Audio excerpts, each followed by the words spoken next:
మహాగణాధిపతయే నమః. శ్రీ గురుభ్యో నమః. శ్రీ అరుణాచలేశ్వరాయ నమః. అరుణాచల మహిమ 5వ అధ్యాయము. అరుణాచలేశ్వరుని దేవాలయము. అరుణాచలేశ్వర దేవాలయమునకు తూర్పున గల పెద్ద గోపురము నుండి ప్రవేశిస్తే ప్రతి ఒక్కరూ ఆ దేవాలయ పవిత్రతను, మనోహర వైభవాన్ని చూడగలరు. అంతేకాదు ఆధ్యాత్మిక తత్వమైన ఆనందానుభూతిని వెంటనే పొందగలరు. అందలి గోపురాల మనోహరత చెప్ప సాధ్యము కాదు. ఈ గోపురాలను ప్రాచీన కాలము నాటి రాజులు దైవానికి కానుకగా కట్టించారు. ఈ గోపురాల వైభవము తమిళ గ్రంథాలైన తేవారములోను, తిరువాచకములోను చక్కగా వర్ణింపబడినది.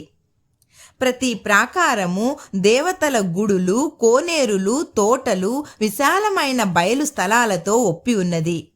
దేవాలయములో అనేక దేవతా విగ్రహాలు వెలిసి ఉన్నాయి. వీటితో పరివేష్టితుడై తేజోలింగ స్వరూపుడుగా అరుణాచలేశ్వరుడు ప్రకాశిస్తూ కొలువయున్నాడు. ఈ లింగము కేవలం భౌతికమైనది కాదు, ఇది సర్వవ్యాపకమైన పరమేశ్వరుని శక్తి స్వరూపము.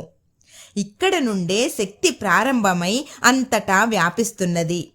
ఇది ప్రాచీన కాలపు ఋషులు మరియు గొప్ప భక్తులు తెలిపిన పరమ సత్యము.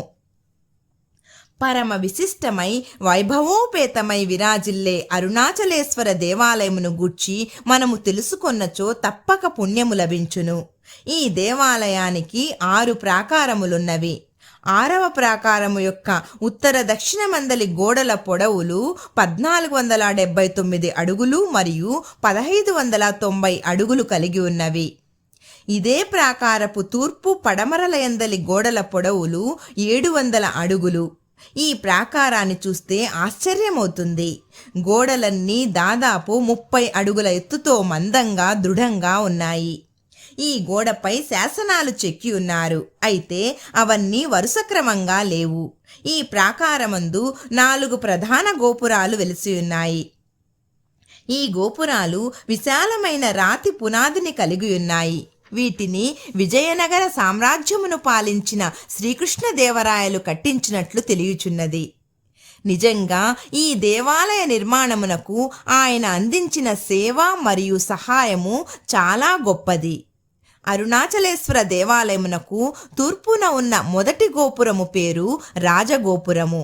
ఇది దక్షిణ భారతదేశంలోనే మిక్కిలి పెద్దదైన ఎత్తైన గోపురము. దీనిని శ్రీకృష్ణదేవరాయలు కట్టించారు.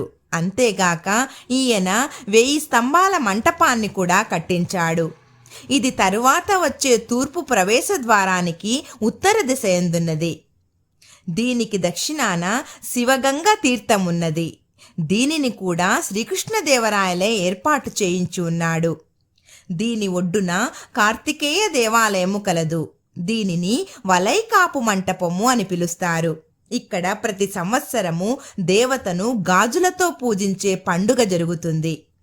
ఈ దేవాలయంలో ఒక స్తంభమున్నది. ఈ స్తంభము నుండే సుబ్రహ్మణ్య స్వామి సాధువైన అరుణగిరినాథునకు దర్శనమిచ్చాడు. ఇక్కడనే ప్రభువైన మురగన్ పండుగ జరుగుతుంది.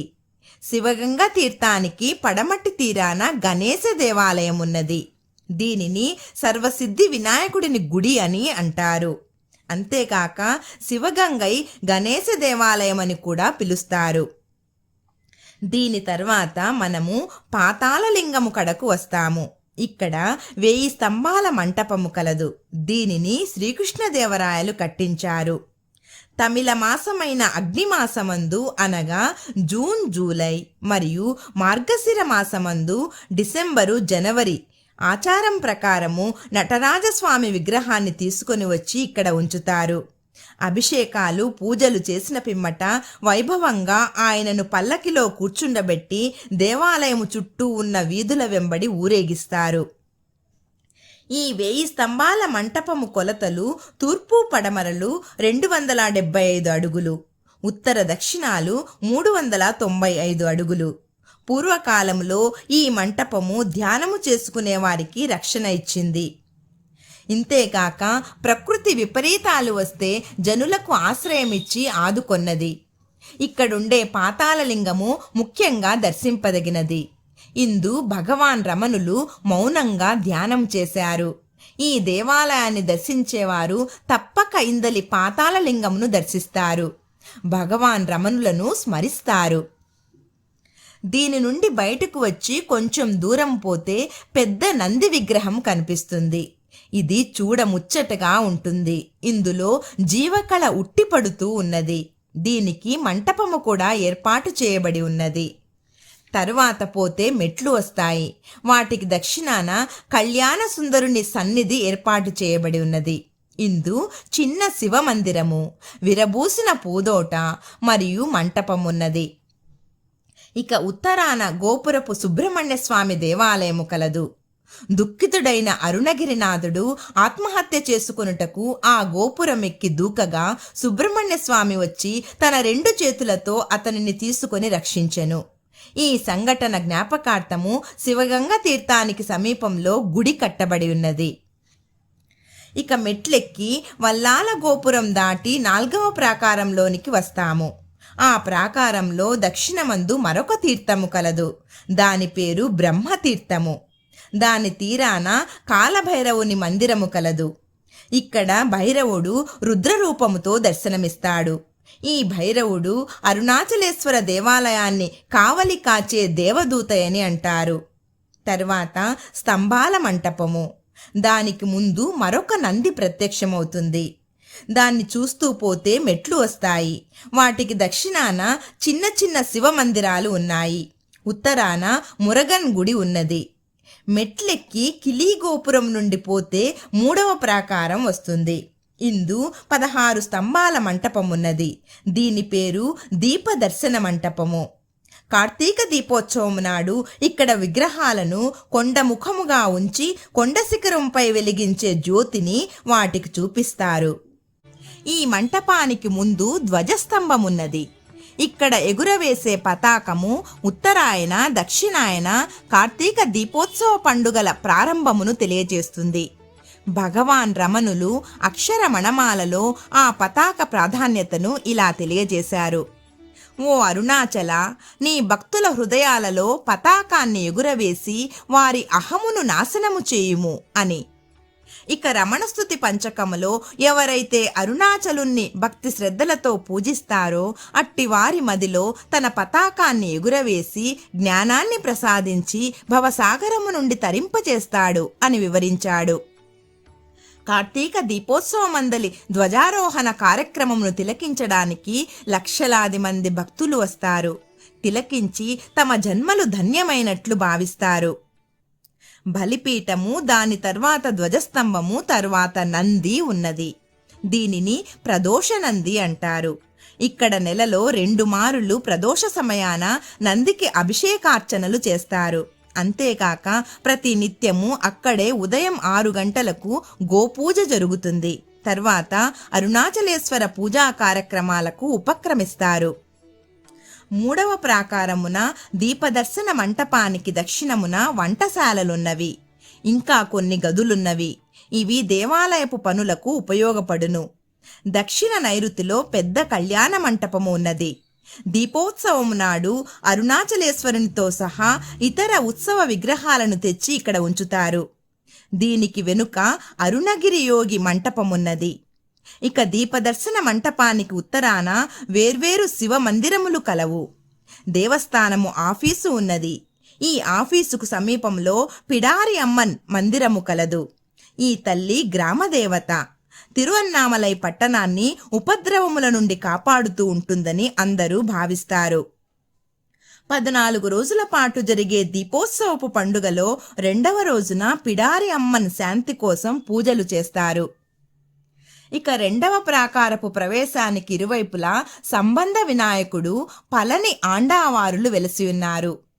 వీరిని చూస్తూ 2వ ప్రాకారంలోనికి ప్రవేశిద్దాము.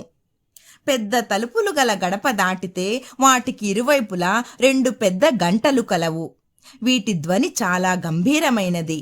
ఈ గంటల మ్రోతలు కడు దూరము వినిపిస్తాయి. ఈ గంటలను మ్రోగిస్తారు.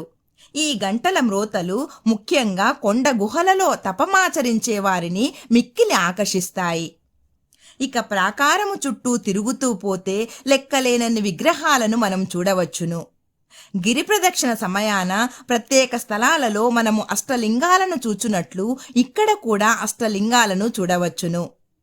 బ్రహ్మ మానస పుత్రులను, 63 మంది శైవ సాధువులను, అన్నామలయ్యార్ మరియు ఉన్నామలై అమ్మన్ ఉత్సవ విగ్రహాలను, వేణుగోపాలస్వామి, లక్ష్మీ గణేష్, మురగా, సప్తకన్యలు, బిచ్చాదన, భైరవ, నటరాజు మరియు రాగితో చేయబడిన 63 మంది సాధువుల విగ్రహాలను మనము చూడవచ్చును. ఇవన్నీ ఉత్సవ సందర్భాలలో ఊరేగింపు కోసం బయటకు తెస్తారు. అంతేగాక దేవీదేవునకు అక్కడ ఒక విడిది గది ఉన్నది, దానిని కూడా మనం చూడవచ్చును. రెండవ ప్రాకారానికి ముందు విశాలమైన బయలు స్థలము, అందు నంది వెలిసి ఉన్నవి. దీనికి ముందు మొదటి ప్రాకారము కలదు. దీని చుట్టూ ఉన్న గోడల మీద విగ్రహాలను చూడవచ్చును. దక్షిణ గోడ మీద దక్షిణామూర్తి విగ్రహాన్ని చూడవచ్చును. ఆయన సర్పాన్ని చేతబట్టుకొని రుద్రాక్షమాలలను మెడలో ధరించి అగ్ని మరియు పుస్తకము కలవాడై మర్రి వృక్షం కింద కూర్చొని బ్రహ్మమానస పుత్రులకు జ్ఞానబోధ చేస్తున్నారు.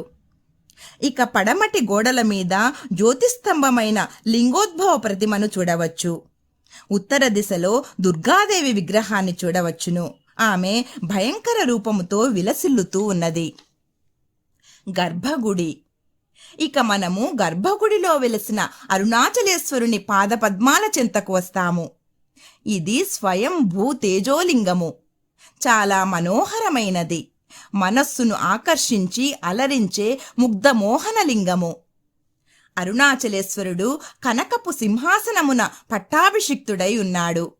పంచభూతాత్మకమైన 5 లింగాలలో మొదటిది పృథ్వీలింగము, కాంచీపురము.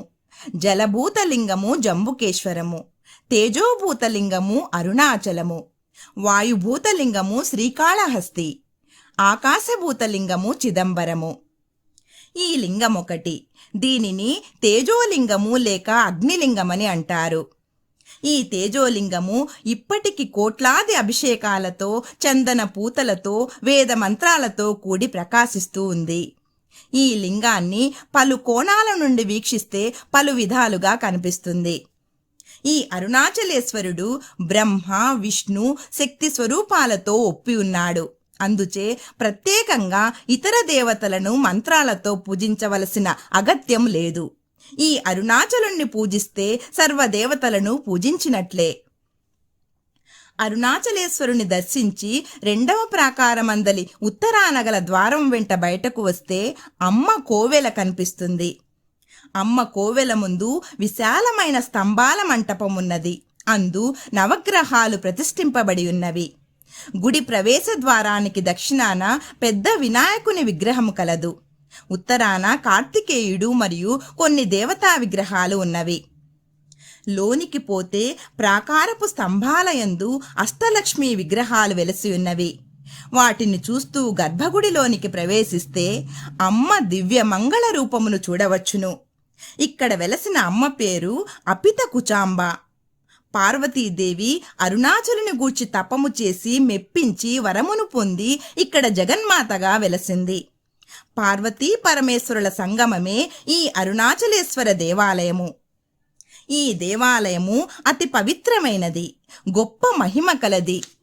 ఇంత విశాలమైన దేవాలయము మరెక్కడనూ లేదు.